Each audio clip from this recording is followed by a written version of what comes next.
I gotta be honest with you, the first time I used Illustrator, I kind of screamed a little bit and I just like closed it back down because it was really intimidating. Hi, I'm Kalika Sharma and I run the studio AntidoteFX. We make motion design and animation for anything from TV and film to social media and billboards. I've been working with Illustrator for probably about 25 years now, so I've learned some tips and tricks that I'm going to share with you. We're starting with a sketch and we're going to be making a full logo. It's a basic tutorial. It assumes that you know nothing about Adobe Illustrator. So the first thing that happens when you open up Illustrator is this like welcome screen. It's like badly designed and freaks me out. So I just find this little X in the corner and I close it away. Then I go to new file in the upper left corner. So I'm going to start with something random and I'm going to change the settings. Don't worry about the name. On the width, we're going to set that to 500 pixels because what we're going to be making today is a square logo, and the height is also going to be 500 pixels. We only want one artboard, and an artboard is basically the space where you're going to make your art. We've got color mode RGB. This is what we use when we're working on TV and web stuff, and raster effects. That's like if you're using any photography, that would be set to screen. Preview mode is going to be default. And in the lower right corner, I click on the blue button. Okay, so I've just created a brand new document. And the first thing I want to do is bring in my sketch. So to bring in a sketch, you would think that it's file import. It's not. It's called place. So you do file menu place, and you're going to locate the sketch. I'm just using the PNG version. And the important thing is that down at the bottom, I don't like to use link, because what happens if you have it set to link is that it's always looking for that file. It's referencing it on your computer. And if it's not linked, that means it's embedding it. So this sketch will become part of the Illustrator file. It will be self-contained. Okay, so I hit place. And now it doesn't do anything yet. It just gives me this like creepy arrow thing with the sketch attached to it. I'm going to hold the shift key down and then I click drag, and the shift key makes sure that this is proportional. A couple things to know when working in Illustrator. You got to make sure that you're using the right tool, you have the right settings, and that you have the right thing selected. Once you're done making something, get in the habit of locking it so you don't mess it up. And if stuff is magnetizing weird, it's called smart guides. Sometimes it's just really stupid. So I typically have it on until I get mad at it and then I turn it off. When something is selected, it gets this little like box next to it. In the layers panel, which you can find by going to Window, Layers, you will find all the layers, and you can just swivel open this thing to see what's inside a layer. So creepy fun fact about Illustrator, unlike Photoshop, it has sub layers and then it has groups within those layers. You could have every single layer inside of another layer. So you just have to be a little mindful of how things are structured there. So if you see a little triangle, that means there's something inside. I call this little area the belly button. So if the belly button is activated, that means that particular object is selected. And if you want to make changes to that particular object, just click on it, and then you can go over to the properties. So if you've seen the Harry Potter movies, Hermione, that brilliant but know-it-all sort of character, that is the properties window. It knows everything. So you click on a thing, it tells you what the dimensions of it are, it tells you what it's filled with, what the stroke color is, and so on. And it also allows you to change its opacity. And so that's pretty helpful. I like to keep the properties window open at all times. And if you lose it, you can always just go to Window and scroll down until you find Properties, and it'll just pop up. So I go to the opacity and I click the little arrow to the one side and I just drag the opacity down. Okay, so now I've got a lowered opacity. Then I'm going to go back to the layers tab so that I can rename and then lock this layer. So I'm going to just rename this sketch. I'm going to lock it this way. I don't mess it up. Now, the reason why I made that sketch 50% opacity is what I call the cheap light box. And the cheap light box lets you see your logo sketch on top of everything. And then behind it, you have your actual artwork. Behind it, you have your graphics that you're creating. And the next thing I want to do is make a new layer, because if I try to make anything, it gives me the no smoking sign next to the pencil. So I'm going to go and make a new layer. Okay. And I'm going to take this rectangle tool, and these tools are pretty great. I like this one aspect of Illustrator, that if you hover over any tool, it gives you like a little pop-up that tells you a little bit about that tool. And then it gives you the option to learn more. And the learn more aspect is actually pretty helpful. It also tells you the keyboard shortcut for it, which I think is pretty handy. Now, the thing to be aware of with these tools is that some of them have a little triangle to one side. And that means that if you click and hold it, you'll find other options. So it's not just a rectangle tool, it's also an ellipse tool, a polygon tool, a star tool, a line segment tool. I typically only use the rectangle and the ellipse, though we will use the star as well. So I'm going to take the ellipse tool, and with the ellipse tool, I'm going to make some circles. Okay, so here I'm going to put in my circles. Now I'm going to make my circles in some sort of hideous color that is not part of the design, and I'm going to make the design eventually black and white. So I'm going to go over here and I'm going to change the colors. And I want my outlines to be like green. I think green works pretty good for this. So in the bottom of the toolbox, we have the fill color and the stroke color. And if you want to change one of them and it's not overlapping, just click on that and it'll become overlapping and it'll let you change that thing. If you don't want fill or stroke, just click on it, and then down at the bottom, choose no stroke. Then click on the stroke one, and we're going to choose just color stroke. So these are the three varieties that you can choose from. You can choose a color, you can choose a gradient, or you can choose none. Now, when you're making anything in Illustrator using this shape drawing tool, it comes up as a path. There are three parts to every path. There's the path itself, there's the stroke, and there's the fill. So let's choose this green, and I'm going to draw a circle. If I hold the shift key down, it's going to stay symmetrical. Okay, and that is really hard to see. So I go over to the properties, and I'm going to increase the stroke using this area here. Now, if you want more stroke options, they have this very subtle little underline that you can click on, and it gives you all kinds of options for your stroke, but we don't need any of those at the moment. We just want to make the stroke thicker. Oh, now we can see it. Thanks. So I'm going to take this top tool here, and that's your selection tool. And your selection tool, it allows you to select entire objects as the tooltip suggested. So this is pretty good. I like this. It's centered-ish. It's a little thick according to the sketch. So I like where this is landing. I want the outline to be outside it. So if I click on the stroke options, you can align the stroke to the outside of the path. So we just changed where the stroke showed up on the path, right? So the path is like a container. And then we can reduce the weight of the stroke. So I'm happy with that. I like it. I'm going to go over to my layers, and I'm actually going to duplicate this 2 more times. So I'm going to take this and I'm going to option drag it up. Alternatively, you can copy paste. Copy paste in this program is kind of funky though. So if you do copy, right, you're like, oh yeah, I'm just going to do paste, which is Command V. It pastes it like somewhat randomly. It doesn't paste it where you copied it from. I don't know why. It just likes to mess with us. So if you do paste in place, that's the one you want. Paste in place. It will paste it exactly where it copied it from. And then you can lock the one you like and tackle the one that you want to change. And the way I'm making this scale from the center, but also proportionately, is holding the Shift and Option keys down. That would be Shift and Alt if you're on a PC. So that has now scaled. Brilliant. I'm going to make another one. So I can edit copy. I can edit paste in place. And this one, Option Shift drag is going to be for the word coffee. Okay.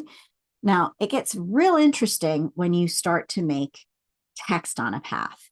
You go over to the type tool, right? And then you go over to properties. And for the text, we want it to have a filling. So I can swap fill and stroke using this little arrow guy right here. Look at that. Ah, what happened? Well, what happened was I had something selected and then I pressed the thing. You don't do that. You got to go over to your selection tool, select nothing. Then you change the setting and choose the tool. And then you can set the character here to Arial Black. I'm going to set the font size to like 41. And we don't see anything yet because we have to choose the path, text on path tool. So I click and hold the type tool, and I'm going to choose the type on a path tool. Then I come over here and it says, oh, is that the path? And I say, why, yes, it is. And I click on it and it gives me a bunch of dummy text that I can just hit the delete key for.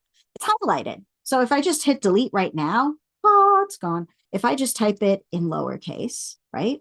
This actually gives me the most flexibility because I can go over here and see in the character area, properties window is filled with surprises. You locate this little 3 dots at the bottom. There, you click that.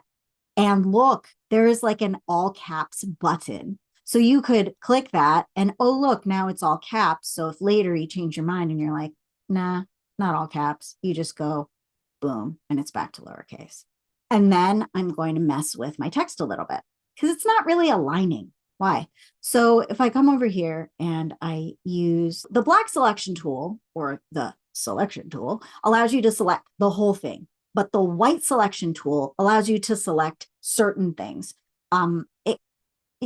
It's kind of selective.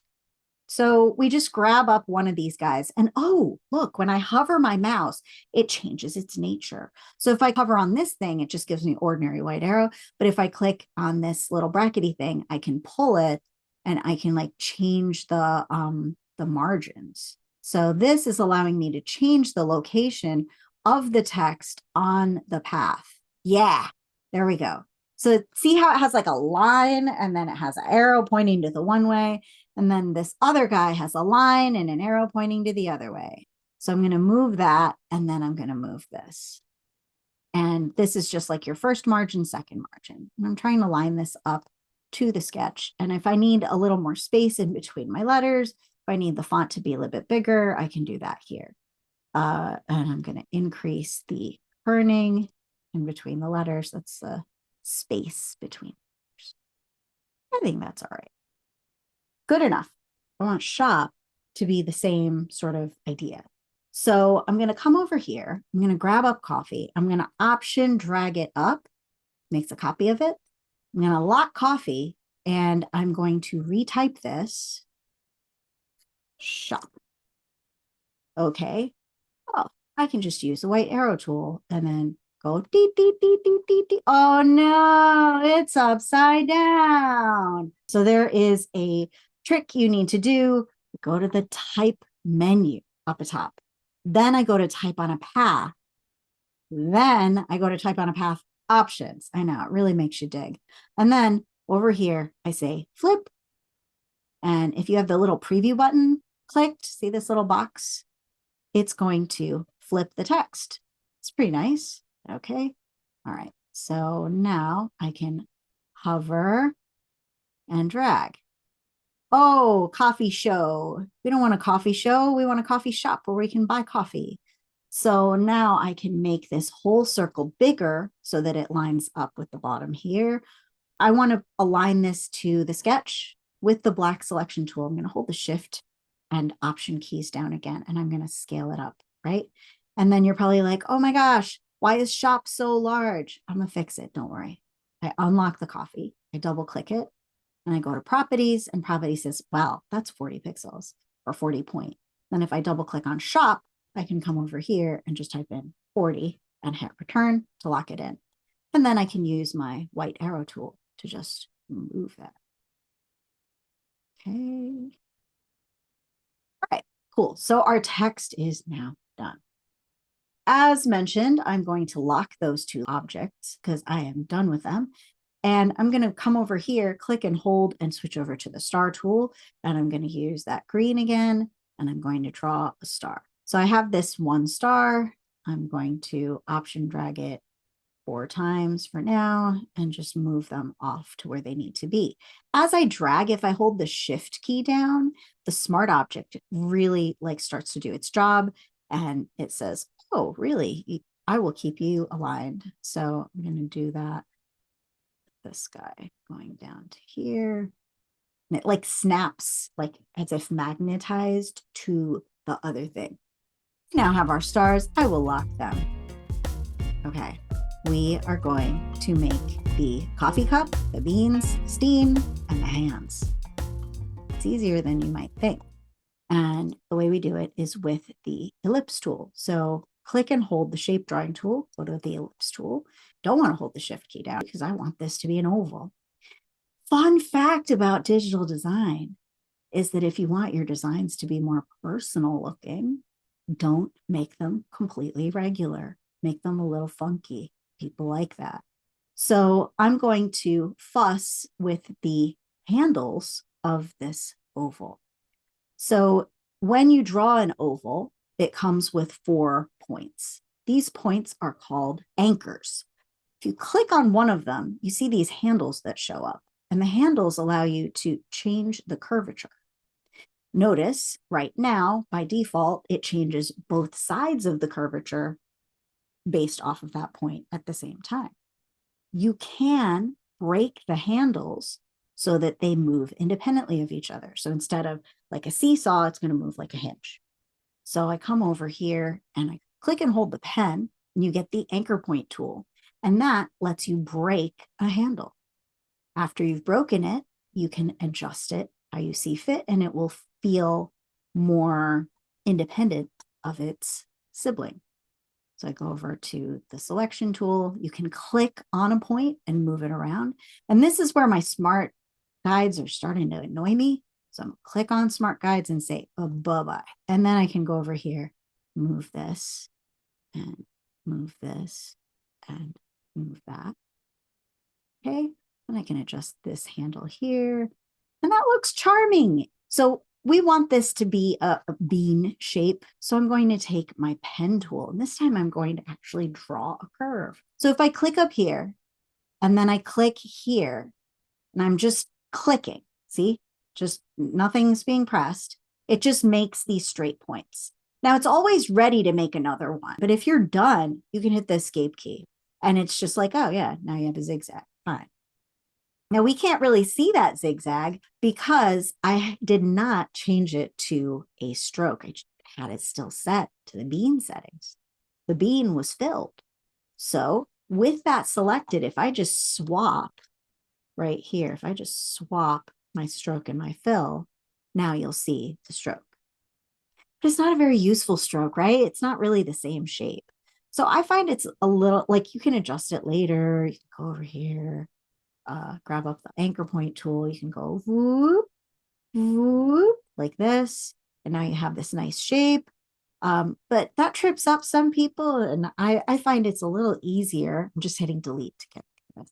I find it's a little easier to go over to the pen tool and click for sharp points, click drag for a rounded point, click drag again for another rounded point, and then click at the end here. Okay. Then I hit escape. Notice I'm not being too perfect about it because I can always move that point later. Okay. And if you're interested in learning more about the pen tool, I do have a YouTube tutorial called Illustrator Basics, Pen Tool and Friends. And it will go through all these different drills of how to use the pen tool and make Bezier curves and how to draw waves and different kinds of curves and stuff. Okay, so I've made this. I want it to be thicker. I'm going to increase the thickness of the stroke. And then I want to cut this out in order to make the bead. So let's make this a different color so it's a little easier to see. Okay, I'm gonna make it blue. So I have blue that and green that. I can even turn off the sketch so it's easier to see. I'm going to select both of these guys and I want them to cut out each other. Enter the Pathfinder. So you probably have a friend like this if you've ever made holiday cookies. They have an entire drawer full of cookie cutters. And you're just like, whoa, what's with all the cookie cutters? So here are all of the different cookie cutters that Illustrator comes with. And the most useful one is the divide. If I click on it, though, it did something really dumb and useless. What it did was it just cut that along the path. It didn't care how thick the path was. So we got to change this snaky path into a filled shape. The way you do it, you go to the object menu, you go to path, and you go to outline stroke. And now, instead of it being a snake with a spine on the inside, it is now more like a crustacean with an exoskeleton, because here are our Bezier points. Our Bezier points previously were just in the middle, and now they're on the outside. So now what happens if I select both this and its friend and Pathfinder divide? Well, it makes a group, which is useless. So I got to go to the object menu and set it to ungroup. And now I have all these different pieces. This is the best. I love this because now I can just go in here and I can be like, I don't want you. Bye-bye. Click on that one. Bye-bye. Click on that one. So now we want to stick both of these guys together. So I just drew a little box with the selection tool, or you can click in the middle, hold shift, click in the middle of the other one. We want to group them together. So we go object, group. All right, so now we have that grouped. I'm not a fan of how close that is to the edge. I like it to be a little bit more equal in distance. And I want to make a copy of it over to the other side to match the sketch. So I can option shift drag, so, or alt shift drag if you're on a PC, and I'm just moving it over. And then just making sure that that's kind of aligned. You can use your arrow keys to get kind of finer control. Oh, we haven't saved. File, save as. Make sure you can see all this stuff at the bottom. So this is going to be coffee logo width. Make sure your format is Adobe Illustrator for most purposes. Hit save. It gives you this very intimidating window, and just include all those things. Just makes it a lot easier, makes it PDF compatible. You can preview it when you're in Google Drive. The fonts will be included in the preview. So if you look at it on your desktop of a computer that doesn't have the fonts installed, but could install them through Adobe, that will show. Your color profiles are embedded and it's a little compressed, but still sharp. Okay. All right. Now that has been saved. All right. So let's sneak a peek. All right. That's pretty good. But one thing that I am bothered by is that this line in between is not thick enough for me.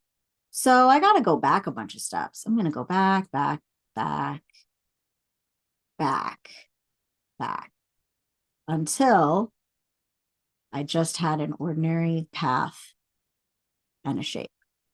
Okay. So this is something that I sometimes forget, but need to do more often, that you should just build in as a habit. Duplicate your path before you outline it, just so that if later on you don't like it, you want to change it, you can make it thicker very easily and just redo what you did.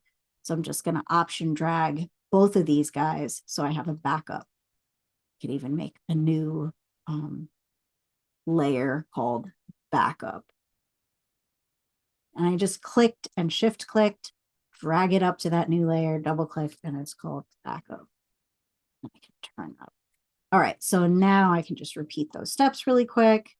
Object, path, outline, select both, Pathfinder divide, select object ungroup, use the selection tool to select all the chunks I don't want. There, I like that better. Click and shift click, group that up. And now I can, yeah. And then I can option drag it across or option drag it in the layers panel, which is also kind of nice. So the next thing we'll build is our coffee cup.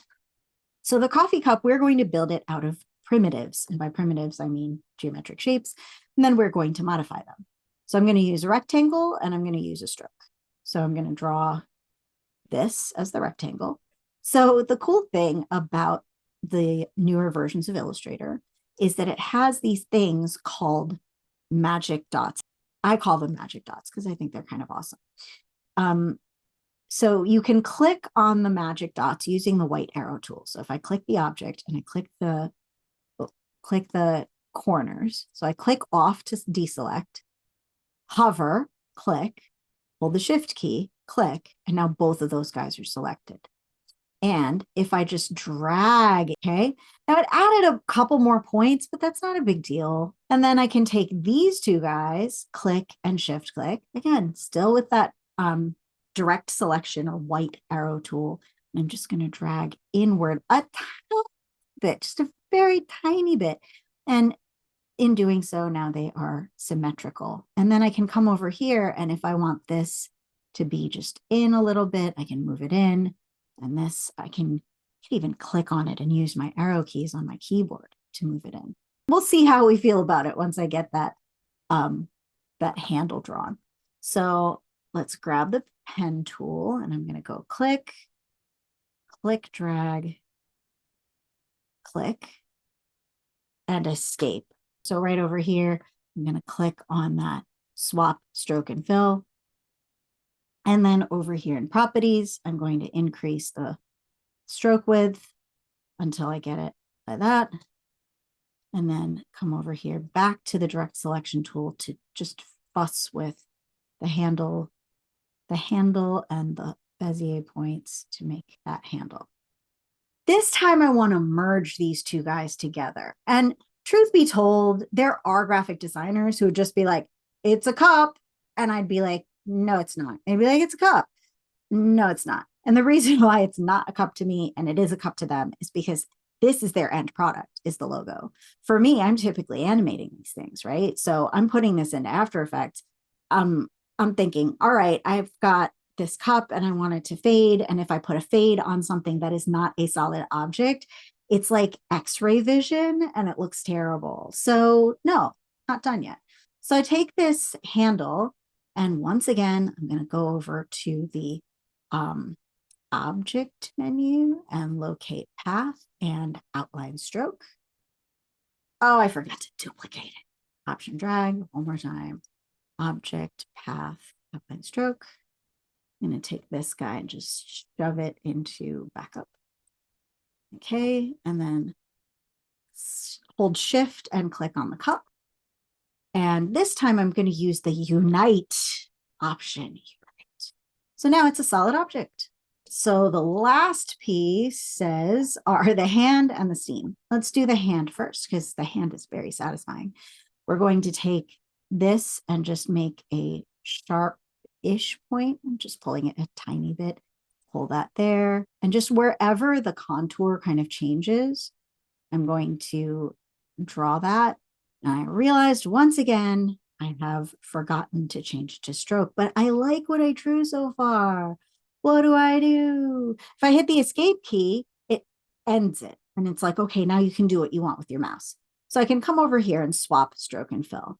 To continue a path you already started, use that pen tool, hover over a point, and it gives you a slash. And it's just like, yo, you can do this. You're going to connect. You click that, and it connects it. And now I can make more of these points.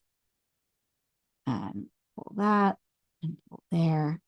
And see how I have like a little circle at the end? That's like, hey, you want me to join up? Let's hold hands. And then I click that, and it connects it. I can go back to the white arrow tool. I can mess with this. If I don't like what the white arrow tool has done for me, I can click and hold the pen tool, go to anchor point tool, click once, and then just click and make a tiny set of handles there. I can break my handles, remember, just by adjusting one That anchor point tool is pretty great because it allows you to change a sharp point to a round point.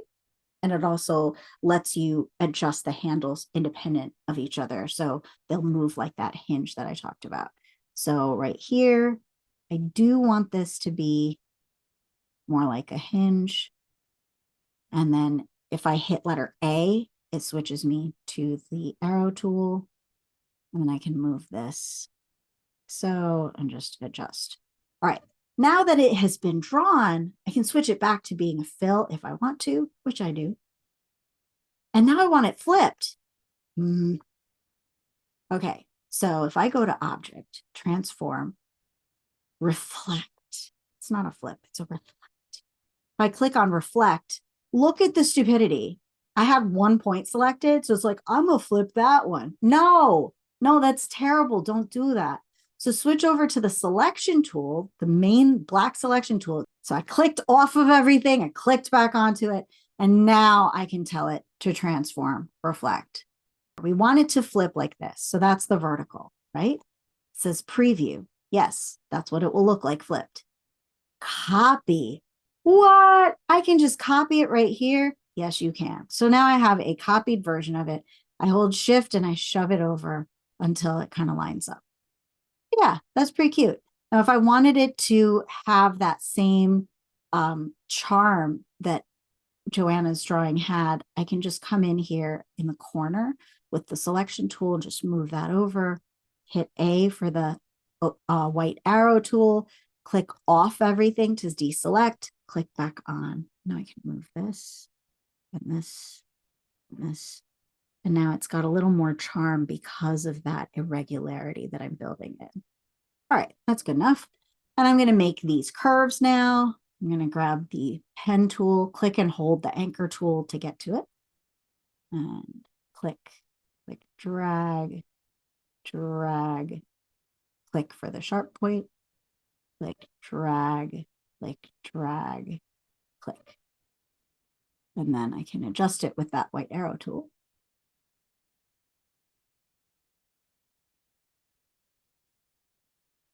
There we go.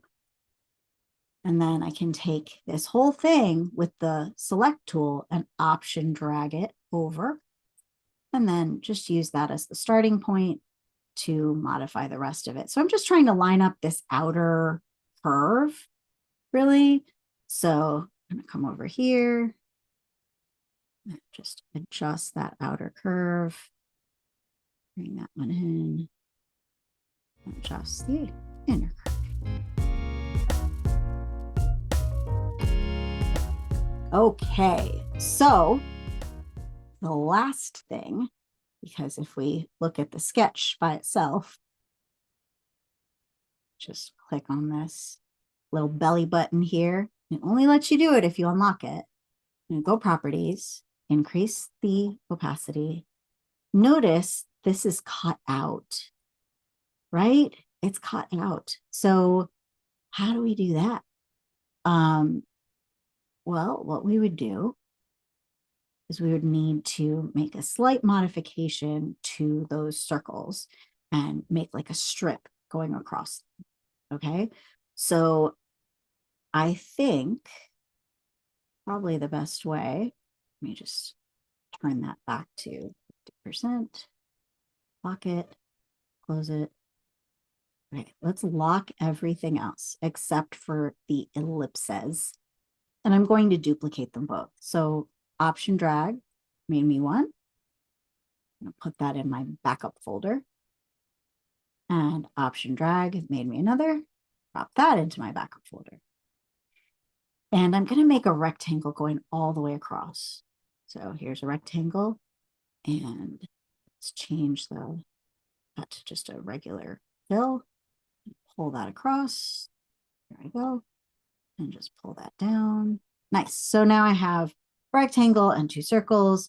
And I need to change both of these guys into the fillings under Object, Path, Outline. So now those are outlined. And what I want to do is break this up. So I'm going to Option click, hold the Shift key down with Option and click this guy and this guy. I could do that with my mouse. I didn't, but I could. I go to the Selection tool, and then I'm using my Pathfinder once more to divide.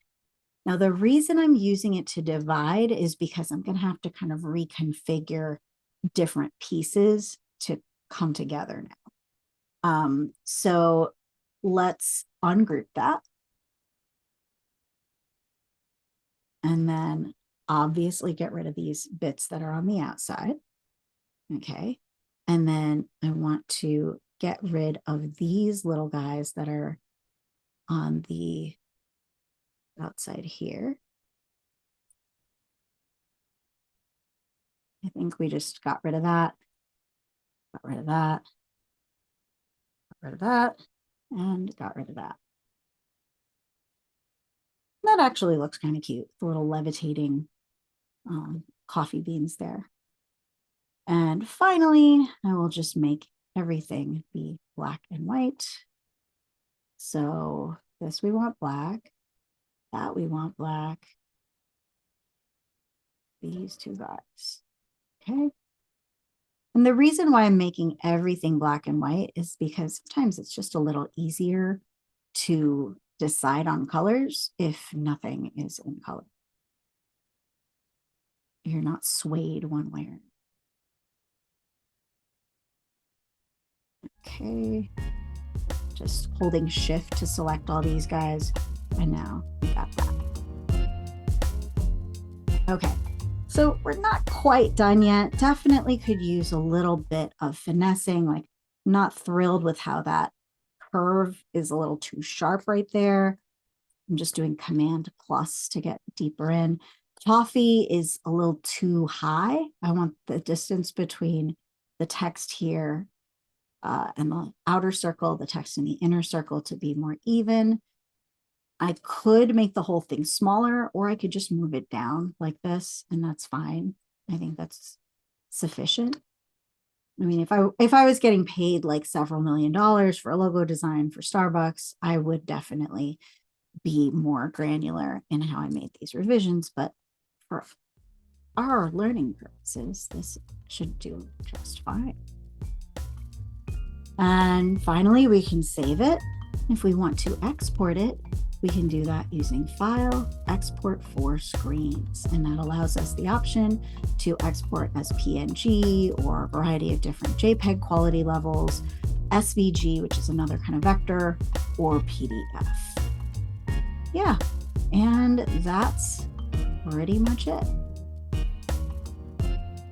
We'll have many more tutorials like this coming out about once a week. And if you're interested in that tutorial I mentioned, which talks all about using the pen tool, it's called Pen Tool and Friends, you can take a look at that video right here. And I'll be linking it in the description as well. See you soon.